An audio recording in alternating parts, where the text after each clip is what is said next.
This is Feed Your Mind. And so if you've ever been to a carnival, you would have noticed this ride called the Gravitron. And so this Gravitron is basically a flying saucer looking machine that spins around very fast. It's basically a merry-go-round with walls. And so if you go inside of this Gravitron, and as this thing starts to spin faster and faster, people will get pressed towards the walls and start even moving up the walls.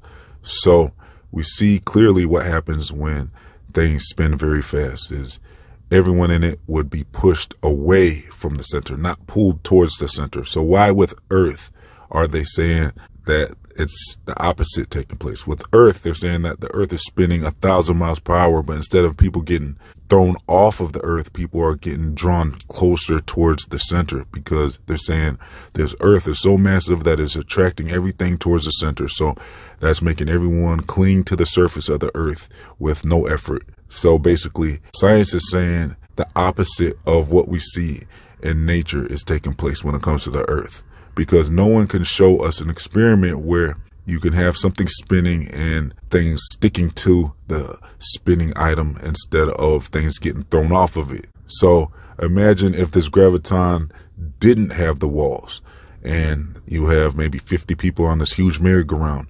Well, what do you think would happen if this merry-go-round started spinning 1,000 miles per hour? Everyone would instantly fly off of this merry-go-round. So the question really should be, why has no one fallen off of the globe Earth?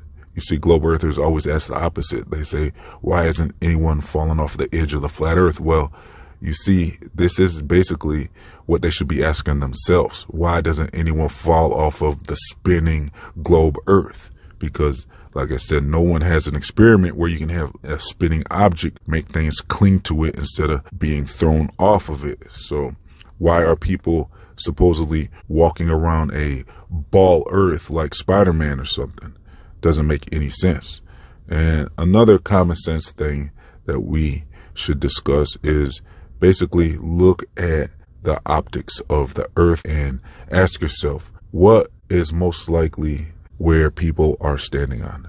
If you show someone a basketball and then you show someone a dinner plate and you ask them what would make more sense and you ask them to be honest about it, what do you think people are standing on, this basketball or this dinner plate? If you're being honest, you would have to say the dinner plate. That makes much more logical sense than living on a basketball. So this is basically Occam's razor, where the simplest and easiest answer and explanation is usually the correct one.